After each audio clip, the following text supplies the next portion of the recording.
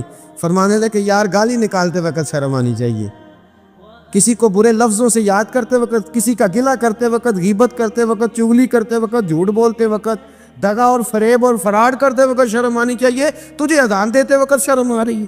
یہ ہمارا حال ہے، اذان آنی چاہیے، مشکل کام نہیں، سیکھنی چاہیے۔ میرے نبی کریم صلی اللہ علیہ وسلم نے فرمایا جس نے 40 دن تک اللہ کی رضا کے لیے 5 وقت کی اذان پڑھی، 40 دن صرف، فرمایا اللہ اس کے پچھلے سارے گناہ معاف فرما دے گا۔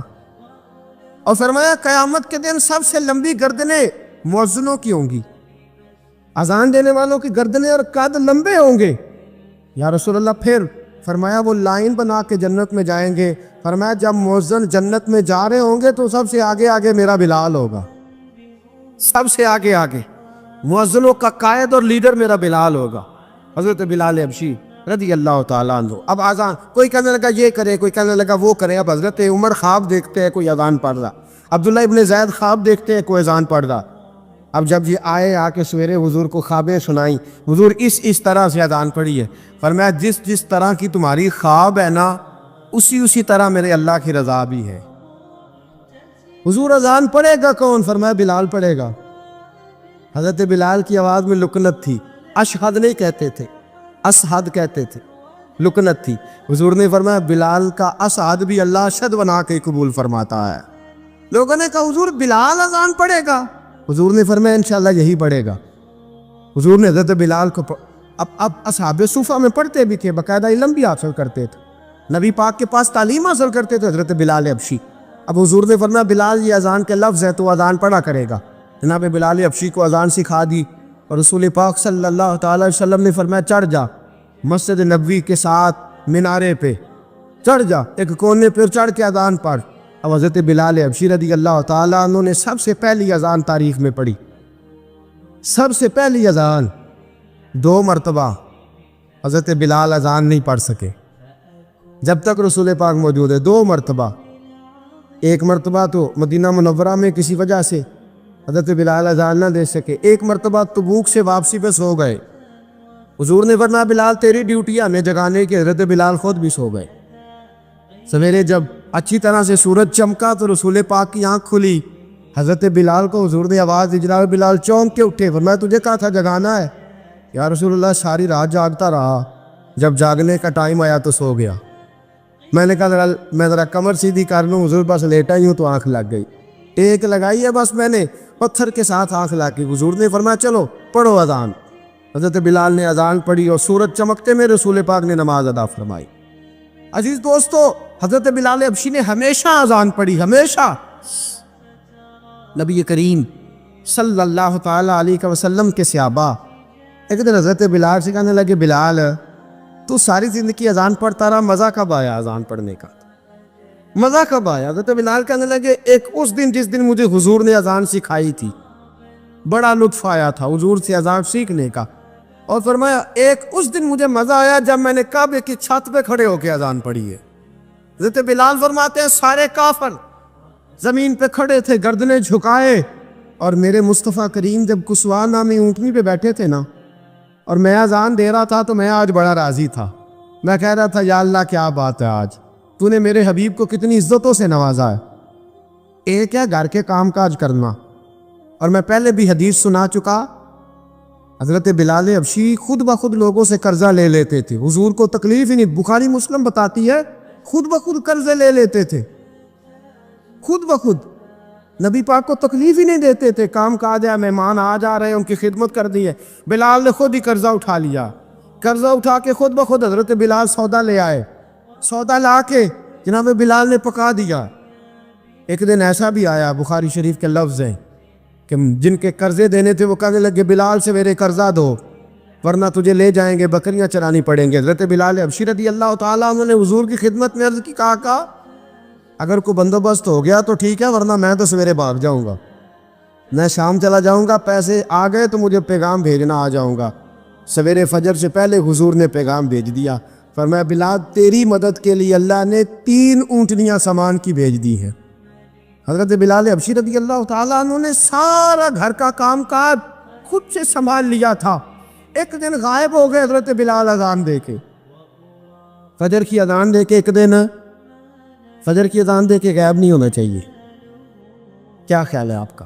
مؤذن کو اذان دے کے غائب, اسے مسجد میں پھر رہنا چاہیے. حضرت بلال حبشی رضی اللہ تعالیٰ عنہ اذان پڑھی, غائب ہو گئے. صحابہ ڈھونڈ رہے ہیں بلال کی طرح اقامت پڑھے. حضور نے فرمایا ٹھہر جاؤ, بلال آئے گا تو اقامت پڑھے گا. بلال آئے گا تو جلدی نہ کیا کرو مسجد میں. اگر 2-4 منٹ کبھی دیر ہو جائے نا نماز میں تو جلدی کوئی بات نہیں, اللہ کے گھر ہی آئے ہو نا, جلدی نہ مچایا.